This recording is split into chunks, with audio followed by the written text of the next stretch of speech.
Baboneye inzu zigurishwa hano i Kigali, ibipangu bitatu byose, kandi izi nzu zose zirimo ibikoresho byose bikenerwa mu nzu. Izi nzu zose uko ari eshatu zinjiza miliyoni 5 buri kwezi. Zinjiza miliyoni 5 buri kwezi, kandi nta n'imwe itarimo umupangayi. So rero izi nzu ni ukuvuga ngo ushaka kuzisura ziri hano mu karere ka Kicukiro, umurenge wa Niboyi, hafi na Saint Joseph. Hanyuma ku bijyanye n'ibiciro, izi nzu dukeneye umuntu uzitwarira rimwe, ntago tugurisha imwe imwe.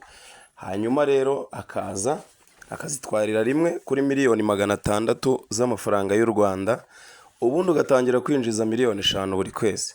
So iyi ni imari rero rwose idapfa kuboneka ku muntu wihuse. Twakubwira ngo banguka nawe wigurira umutungo. Uyisangamo n'ibikoresho byose, amateleviziyo, utubati, amagarderobe, ibikoni bisetinze, mbese buri gikoresho cyose mu nzu hano ugisangamo. So rero ku bindi bisobanuro mwakoresha nimero iri kuri screen zanyu, hanyuma tukabaha ubusobanuro, kandi kuzisura biremewe iminsi iyo ari yo yose.